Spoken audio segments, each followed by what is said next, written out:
Good afternoon. Thanks very much for being with us on this Thursday. My name is Stacy Ross, and on the CHEK News Spotlight today, we are talking about tourism and bringing tourism back from the brink during the pandemic. Our special guest this afternoon, very happy to be speaking with Paul Nursey, CEO of Destination Greater Victoria, and Ryan Burles, President and CEO of the Black Ball Ferry Line. Gentlemen, thanks very much for being with us this afternoon. Now, we know that tourism is a key economic driver for Greater Victoria. We also know that the effects of the pandemic have been catastrophic on our tourism industry. Paul, let's start with you. Give us the lay of the land. Where are we at right now? Sure. In terms of kind of revenue, for our accommodation sector, year to date, we're down about 70% year on year. And for experienced providers, whether those be whale watchers, tour operators, sightseeing, it's down 95 plus. We did have a modest restart in July. The provincial strategy was very much focused on using Vancouver and Victoria source markets for other parts of British Columbia. So there wasn't really a lot of support there. So we were kind of left on our own. We did some good marketing through CHEK and others to get a little bit of business, and it was largely focused around the weekends. So some operators and accommodators were able to get some revenue, but it's been devastating. And we are a export-driven business. And I think one of the biggest challenges that we're facing strategically going forward is that there seems to be a perception that staycations or local shopping can support the industry when in fact it cannot. It maybe can for a very short period of time. So the opportunity now is, as we head towards vaccines, which are clearly coming, is how can we use innovation such as rapid testing to really bridge us till that period, because we can't stay closed another year. It's just not feasible. Well, and speaking about being closed, of course, the MV Coho operating between Port Angeles and Victoria, Ryan, since 1959, been docked since March. Honestly, how will the company survive? And do you think it was a mistake to close the US-Canada border?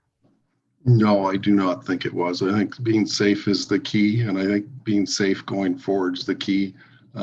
We obviously need those vaccines, and we realize that they'll take a while to deploy, and 2021 is going to be very challenging. For us, we've had no income since March 29th. Fortunately, in the case of in America, there are a Main Street loan that we are going to be applying for, which is a Federal Reserve facility for liquidity. We also have got a $500,000 grant from the county, which basically came from the federal government, then to the state, and then the state allocates it to the county, and the county was very supportive of us and the whole community in Port Angeles. So we got that $500,000 grant. That's a small amount of money really for the fact that we won't be running for well over a year, and the 2021 looks bleak. So that's where that facility to create a loan for us will keep us live. So we still see it challenging. We kind of feel that rapid testing's certainly something to look at. We don't know regarding our model with our fare prices, how that would work in the logistics. But we certainly are looking forward to getting that vaccine out and deployed so we can have non-essential travel. As we all are, I'm sure, Ryan. Thank you. Paul, I'm going to ask you, Ryan was just mentioning some support from the federal level, local level, county level as well. How do you feel that our levels of government here in Canada have responded to help the tourism industry? Sure. So I think that's a great question. The wage subsidy has been extremely helpful for all segments of society, including the tourism industry. That's the Canadian Emergency Wage Subsidy. And the rent program has been helpful where applicable. What's been challenging, though, is that the Prime Minister did stand early on the lawns and suggest that there would be a tourism-specific package, and that has never come. So our industry associations continue to lobby for that. The provincial government announced some measures right before the election. They totaled about $100 million, of which 50 is still being discussed through a task force. But to provide some context, our major competitors in Canada are Alberta, Quebec, and Ontario. And Quebec has really led the way. They came out very quickly with a $700 million package for tourism businesses to provide immediate support. And now they've just come out with a $4 billion package with no interest loans to help the industry sustain itself until it can generate revenues again. So British Columbia is still lagging far behind what Quebec has done. We're grateful for all support, but I think more work will need to be done. And at this point, thank you, Paul. I want to invite anybody who's taking part to submit their questions and comments. No guarantee that we will be able to ask the questions submitted to us, but we very much would like to hear from you. So here's a question from Joe, and I'm going to open this up to Ryan. Perhaps what is the plan to help keep the Washington State Ferry Anacortes Sydney ferry run operational? Can you respond to that? I really can't. I mean, I know that they've looked at it in a general sense about the long-term Sydney Anacortes, but I don't know specifically. But I mean, they would definitely obviously only start operating when non-essential travel would be allowed. So I would assume at this stage they'll start when that happens. Great, thank you for that. So I will ask you, Paul. The situation is dire as you've laid out. What's it going to take? I mean, it's a tough question, and folks who rely on the tourism industry, all those thousands and thousands of people and businesses who are spin-off of that tourism industry. Is there any hope? Is there any hope going forward? There's lots of hope. There's lots of hope because Greater Victoria is incredibly well positioned to recover. Recently, Condé Nast Traveler, which is the pinnacle magazine in our space, ranked the top 10 large and small cities in the world to travel to rebound from COVID-19. And there were no other cities on the list from Canada other than Victoria. Victoria was ranked as the number 8 small city in the world to likely rebound. The blend of its strong brand, very well developed tourism infrastructure, and also its blend of outdoors and urban. So we just need to get there. We have an incredible book of business already booked at the Victoria Conference Center that we've been rescheduling, and we have some major sports events coming up.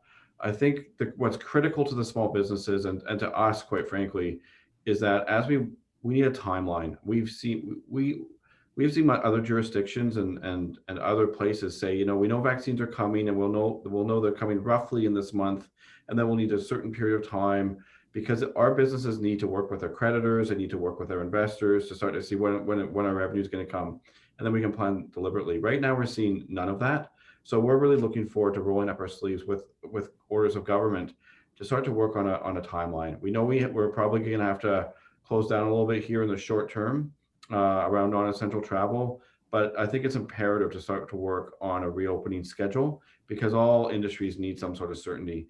This kind of notion of open-ended, we'll get to phase 4 when we get to phase 4 is no longer workable, because we're now kind of 8 to 9 months into this. Right. Ryan, can you talk a bit about how Washington State and Victoria and British Columbia are working together to try and work their way through this pandemic? Well, I mean, I think like Penwar and SIP, I mean, I think the different associations are working to try to get the federal governments to understand what cross-border tourism is and the impact it has.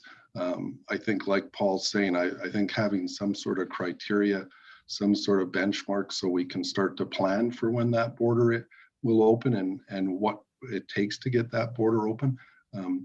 Bonnie Henry has talked about a 60% herd immunity vaccine immunity base. I'm not sure if that's right or not. I don't know whether what Justin Trudeau and the federal party is looking at in regard to that. So I think clarity in those regards is really important. Again, we want to be safe first, though. We want to make sure we're safe for the community, for our people, and obviously for our customers. So that's the key. And I think as long as we keep that, but I do think we need a little bit more open conversation about it. Now, we're all anxious to have a vaccine that works and makes us all safe, but talk about the idea of confidence, and that may take a little bit more time to establish people feeling comfortable traveling across borders. I mean, do you think that plays into it, Ryan, as well? And are you looking at that long term? Yeah, I think for us, we kind of feel that the car and road trips, individual road trips, might be a bit of a start, an early start, a little bit better. So we we feel if the border and non-essential, and there is that feeling safety, that actually that might really be a big bump for us. So we do see there's some positives there. Time will tell. I think as we learn more about the COVID, whether they say now it's not touch points, it's to do with aerosols and those sorts of things. So I think we all have our safety protocols. We all show that that's number one, and then I think make everybody feel safe that they can come to this region. And I think we know that we need to invite the U.S. traveler back. There's been some unfortunate stories in the U.S. market regarding not being maybe as polite about Americans and the American license plates. That's a concern for Blackball. We're a two nation. We're all about this great relationship we've had, and we want to continue it and hopefully not get lost in that bad side of it. Right. Paul, we are expecting more news this afternoon from Dr. Henry about possible travel restrictions. What do you think she'll say? Any idea? I don't know, but I think some things have been telegraphed over the last couple of days that it's probably going to be fairly severe in the short term. So I think we're just bracing for the news, which means the corollary is we need to sit down and have a plan with the provincial government. It's been 9 or 10 months now. There is no plan. There's been some marketing campaigns from Destination BC, which have been ad hoc, and there's been some little bit of relief measures, but there is no pathway towards reopening. There are no criteria that are public. There's a big vacuum of uncertainty. So if we're gonna, as an appropriate medical response, shut down again, we need to really start to work on a pathway back when we know it's safe to do so. Right. I have a question here from one of those taking part this afternoon. Thank you for that. The question is for you, Paul. How will the condition of the hotels being used for housing be a factor in accommodating tourists when they return? Will there be a room shortage when it comes to managing arrivals due to pent-up demand? So, a couple of questions. I know the ones that are being leased, there's conditions in the contracts to have them fully renovated and repaired if there's any damage in the short term. So I'm not really concerned about that. And then in terms of shortage, it will take us 2 or 3 years to build back up to where demand was. Some are saying a 4-year recovery. So there was certainly room for and scope for development of new hotels before the pandemic hit. I think we should just focus on reopening safely and logically, and see where the marketplace settles out before making broader comments like that. We do have 5,500 hotel rooms in the downtown core, and about 7,500 in the region. So it's not a crisis by any means. Right, and that's good to hear. Another question from one of those taking part for you, Ryan, and of course, President-elect Joe Biden will soon be sworn in, assumingly. And the question is, will the Biden presidency be able to flatten the curve and move the needle on reopening the border? What's your take on that, Ryan? That's a big question. I don't know if I'm the right one to answer it. Frankly, hopefully, I think we have to be realistic. So, certainly we hope that he can move the needle, but I think it's churning pretty good down there, and much like ourselves. So I think we just got to do our part, both sides. But I'd hate to be really put to the say whether you'll get the whole country in order quickly. Now, you've talked about lack of a timeline and various things. Do you think, give me your assessment of how our government, federal and provincial and municipal for that matter, have managed this? I mean, have there been significant missteps, and how would you like to have seen it handled differently? I think our governments have done a brilliant job overall, and I've been on various radio shows and other media opportunities. The health response has been brilliant. There's been great work around households and wages to make sure that our society, quite frankly, could have fallen apart, more broadly than just the tourism sector. Things like the CERB and the wage subsidies, and then various provincial programs such as residential tenancy have really provided a stability and a framework for all of our society to continue. We felt in the visitor economy of the tourism industry that we've been at the back of the bus, even though we've been one of the hardest hit. We seem to be kind of a lower priority. And so that's why our our associations are lobbying for, more specific effort and attention in terms of reopening, because we are such a vital economic contributor and a contributor to jobs. So I don't want to be critical of the overall government responses, because everyone's working hard and doing their very, very best. But now that it's clear that vaccines are going to happen, let's talk about what the plan is going forward. I think we have to realize that everyone, all of us, including government officials, had a certain degree of shock. We all had a certain degree of whiplash. This is a once in a century event. So I don't really want to be critical, I think, but now is the time to plan deliberately for the future. Right. Ryan, I'm curious about your people, your staff at Blackball. How are they faring? How are they feeling about what's happened, and are they optimistic going forward that they'll have jobs to return to? Well, I think we have Canadian staff of about 25 and about 75 to so American staff. So there's in the US, the unemployment is state-based, and then they have had through the stimulus programs to up the UI there. So until the end of August, they actually had a very robust UI. So the person making 65,000 was getting the same in UI benefits. So there wasn't too much stress that way.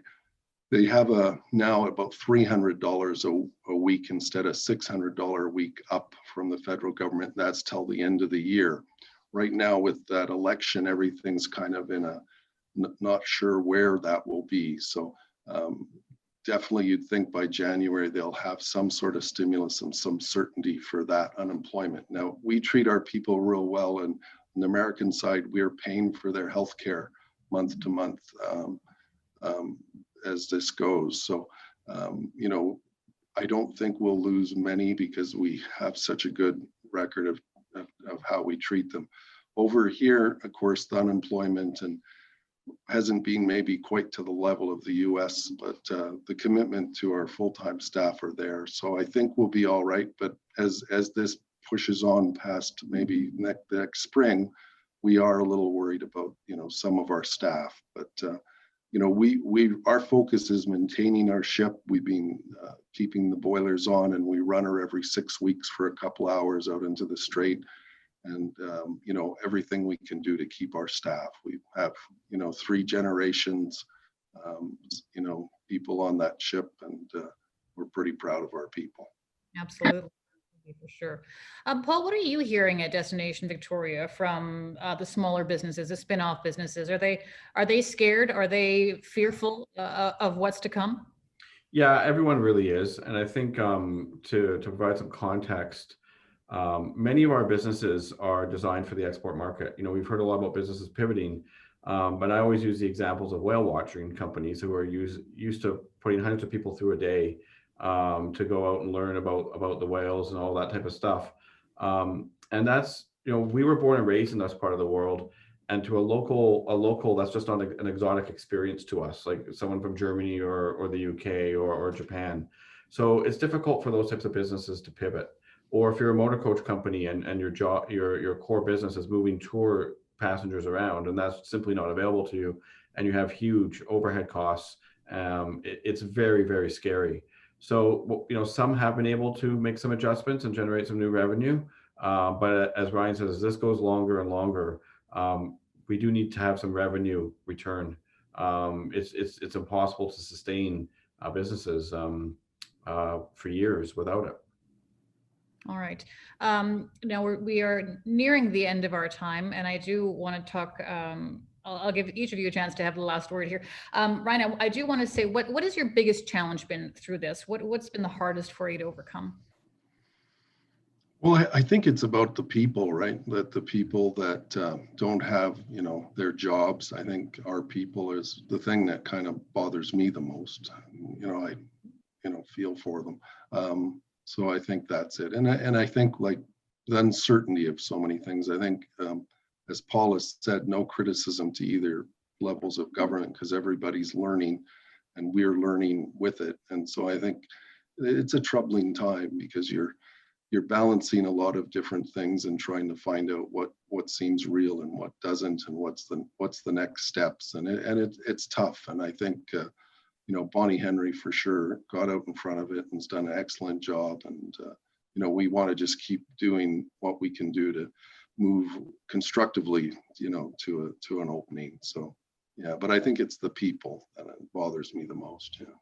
So Ryan, what would your message be going forward? I mean, that there is hope for the future. There is hope that there will be a recovery with a vaccine and other measures in place. What would your message be to those people who work for you, who take advantage of the coho, who love making that trip between Port Angeles and Victoria? What would you say to those folks? Well, I think you really have to be real and see what's going on, and hopefully be as informed as possible, and hopefully we can inform people and our people, because really we don't know yet. So much like Paul said, the deployment of the vaccine is coming, but whether it's going to be ready for the summer, we obviously are a very seasonal place. So if we don't get the summer, then it's going to be tough times. And then liquidity is a big issue, and that's why we've gone to Main Street. In Canada, they don't have that type of facility. Maybe they should. But I think you got to be real about what we're facing and try to be respectful about people's opinions. And that's not always easy either. So. All right. Now, Paul, what would your message be? I mean, we're talking about billions of dollars for the economy in Greater Victoria. We're talking about thousands of employees and business after business after business impacted by this. What's your message to them going forward? My message is that we have a plan, even though it seems as though the federal government and the provincial government don't yet have a strategy to recover. In Greater Victoria, we do have a strategy. We in our organization, we have 1,000 member businesses, and we have 5 advisory committees. Before we develop any kind of plan, at least 100 people touch it and see it. It's a modest recovery plan. We expect some modest recovery in 2021. It is going to be very gradual in terms of recovery. It's probably going to build out in concentric rings. We can this will be our trading market, then that will grow slowly over time. It will be a 3 to 5 year period before there's a full recovery, but we're ready. When this thing is under control, we're ready to go, and I do think Victoria is well positioned, but I'm afraid that the next number of months are going to be very challenging. Okay. I think that's a good place to leave it. Thank you so much, Paul Nursey, who is CEO of Destination Greater Victoria, Ryan Burles, who is President and COO of Black Ball Ferry Line. Gentlemen, thanks very much for being with us this evening, and thanks to all those who joined us and took part in our discussion. I'm Stacy Ross. Thanks very much. Have a wonderful day. Thank you. Bye-bye.